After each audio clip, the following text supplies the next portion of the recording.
We've actually asked our survey participants if, about compensation levels, and have they, in this coming year, are they planning to compensate or give about the same level of increases, higher increases, or lower increases?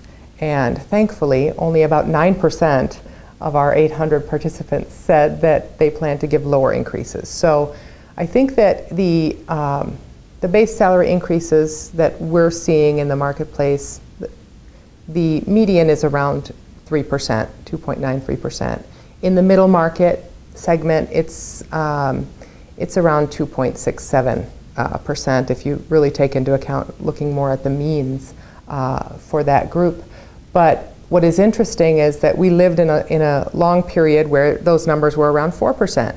Now we've sort of readjusted to a 3%, even lower in some of the smaller marketplaces. And I don't think that's going to be made up.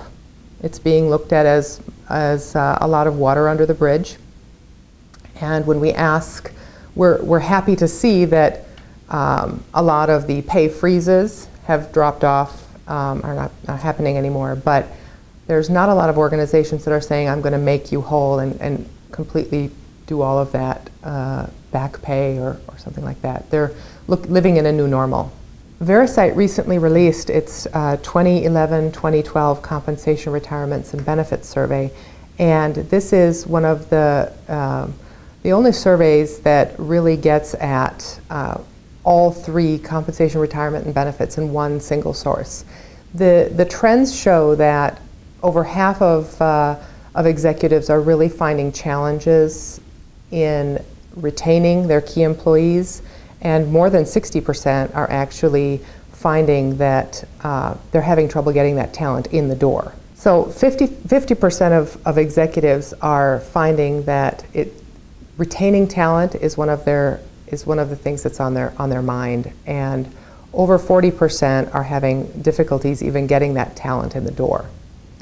99% of the organizations that have a defined contribution plan in place, they are finding that probably a majority of those, close to 60%, are not prepared to deal with the upcoming regulations for fee disclosures and so on that are coming down the pike in the retirement plan world.